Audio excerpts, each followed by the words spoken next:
இன்றைக்கி ஒரு அருமையான வெஜிடபிள் மயோனீஸ் சாண்ட்விச் எப்படி செய்கிறதுன்னு பார்க்கலாம். இதை ரொம்ப ஈஸியாக செஞ்சிடலாம், ஆனால் டேஸ்ட் ரொம்ப அருமையாக இருக்கும். இந்த சாண்ட்விச் ஒன்று சாப்பிட்டாலே நல்லா ஃபில்லிங்காக இருக்கும். வாங்க இந்த சாண்ட்விச்சை எப்படி செய்கிறதுன்னு பார்க்கலாம். வீடியோக்குள்ளே போகிறதுக்கு முன்னாடி இது வரைக்கும் நம்ம சேனலை சப்ஸ்கிரைப் பண்ணலைன்னா சப்ஸ்கிரைப் பண்ணிக்கோங்க. Welcome to Anu creations. Sandwich செய்கிறதுக்கு ஃபஸ்ட்டு ஒரு ஃபில்லிங் ரெடி பண்ணிடலாம். அதுக்கு வாணலியில் ஒரு ஸ்பூன் எண்ணெய், ஒரு ஸ்பூன் வெண்ணெய்,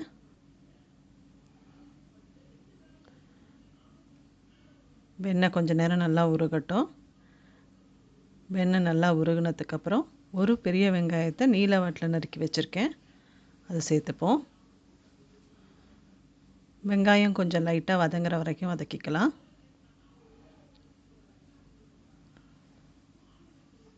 இப்போ வெங்காயம் கொஞ்சம் வதங்கிடுச்சு. அடுத்தது இஞ்சி பூண்டு பேஸ்ட்டு சேர்த்துப்போம்.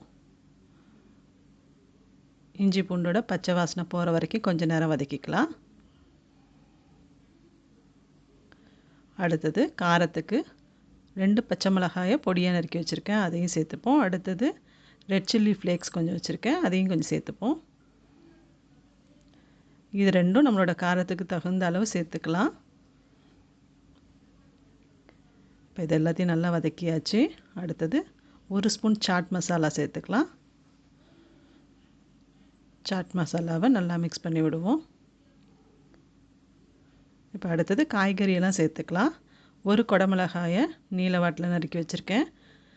இதுக்கு எந்த கலர் குடமிளகாய் இருந்தாலும் பரவாயில்ல, சேர்த்துக்கலாம். குடமிளகாய் கொஞ்சம் வதங்குற வரைக்கும் வதக்கி விடுவோம், கொஞ்சம் நேரம் வேகட்டும். அடுத்தது முட்டைக்கோஸ் கொஞ்சம் சேர்த்துக்கலாம்.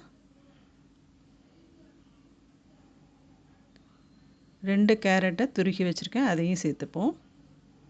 இப்போ இது எல்லாத்தையும் கொஞ்சம் நேரம் வதக்கிப்போம்.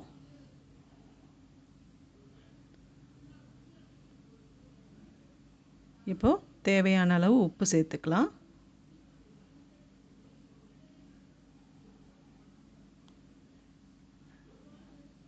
உப்பு சேர்த்து நல்லா மிக்ஸ் பண்ணிவிட்டு காயெல்லாம் கொஞ்சம் வதங்கினதுக்கப்புறம் ஆஃப் பண்ணிக்கலாம். அவ்வளோதான், நம்மளோட ஃபில்லிங் இப்போ ரெடி ஆகிடுச்சு.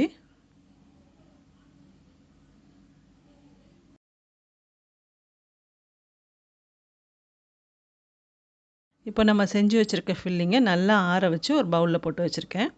இதில் இப்போ மயோனீஸ் சேர்த்துக்கலாம். மயோனீஸ் ஒரு 3-4 ஸ்பூன் சேர்த்துக்கலாம். சேர்த்து நல்லா மிக்ஸ் பண்ணும்போது நல்லா பார்க்க க்ரீமியாக இருக்க மாதிரி இருக்கணும், அந்த அளவுக்கு சேர்த்துக்கலாம்.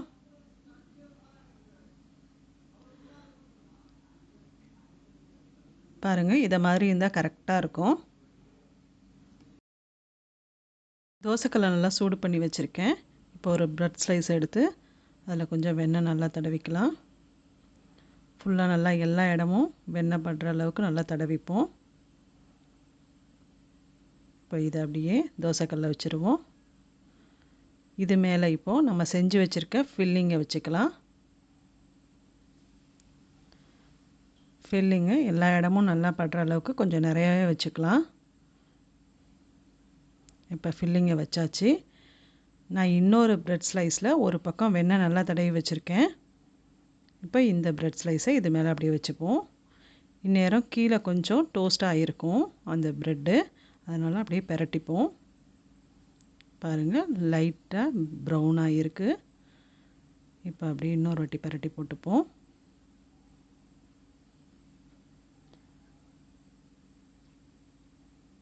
இப்போ இன்னொரு வாட்டி அப்படியே மெதுவாக பெரட்டி போடுவோம்.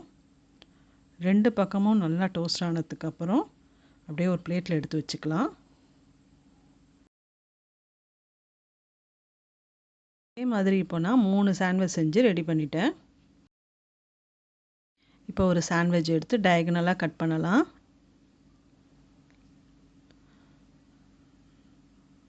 இப்போ நல்லா கட் பண்ணிட்டேன், எடுத்து பார்ப்போம். பாருங்கள், சூப்பராக இருக்குது. வெஜிடபிள் மயோ சாண்ட்விச் பார்க்கவே எவ்வளோ சூப்பராக இருக்குது பாருங்கள். டேஸ்ட்டும் ரொம்ப அருமையாக இருக்கும். நீங்களும் உங்கள் வீட்டில் கண்டிப்பாக ட்ரை பண்ணி பாருங்கள். எப்படி வந்ததுன்னு மறக்காமல் கமெண்ட் பண்ணுங்கள். அதுக்கு முன்னாடி லைக் பண்ணுங்கள். இந்த வீடியோ உங்கள் ஃப்ரெண்ட்ஸ் அண்ட் ரிலேட்டிவ்ஸ்க்கு ஷேர் பண்ணுங்கள்.